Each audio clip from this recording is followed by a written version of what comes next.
Yes, it's official, I have an evil twin. Seen here at ThinkGeek.com advertising the alien hunt alarm clock is apparently me, or a doppelganger who has been conjured into reality for the sole purpose of replacing me. It's a well-known fact that when you meet your doppelganger in real life, you must engage in battle, but as I have no idea where he is, I shall return in kind by saying, mine's bigger.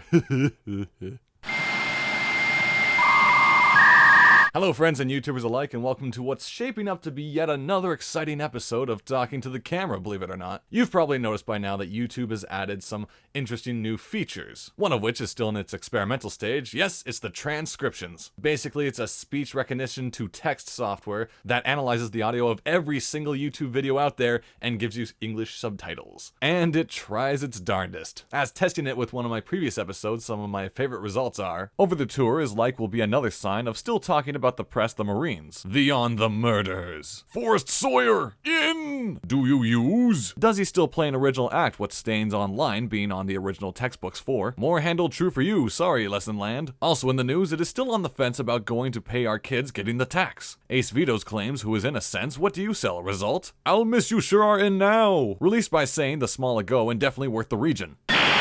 The merry old month of March is on its way to a close, and this particular March was a special March for me. Yes, it was the first time I've ever been a proud owner of a Toronto Transit Commission Metro Month Pass.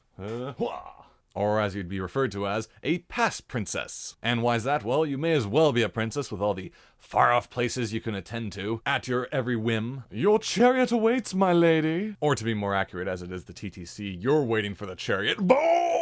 Ding! Dis! Does anyone even say dis anymore, or was all the rage in grade school? Anyway, with this monumental occasion in mind, it's time for a new segment called TttC on the TTC Station Review. Pape Station! Located on the Bloor-Danforth line at beautiful Pape and Danforth, Pape is a highly unremarkable station with connections to buses. Pape rhymes with grape and ape. Did you know Pape Station opened on February 25th, 1966? Out of sight! Here's to you, Pape Station!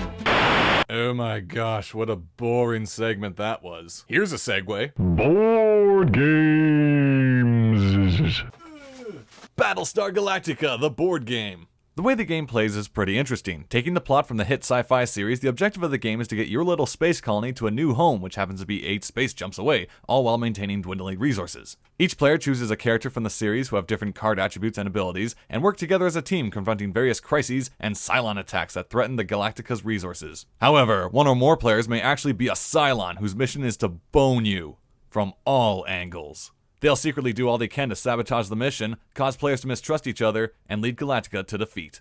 The game is a good mix of card conflict resolution, dice rolling, space combat, difficult choices, and trust. My one major complaint, though, is that the game's rules aren't always all that clear. They're kind of cryptic or written too thematically. And if you don't know all the rules exactly, it might make the game seem very unbalanced. So you'll eventually have to go to the Fantasy Flight website, check out the boards and the forums. There's a lot of answers and questions there. And you can also print out the revised rule sheet that has some additional notes. Otherwise, it's a pretty solid, wacky game.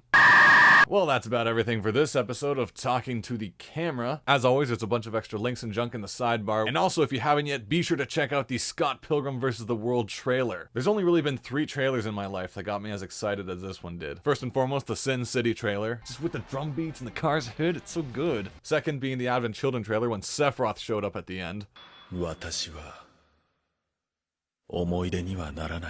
And the third, of course, being the Phantom Menace trailer when Darth Maul pulls out the double blades.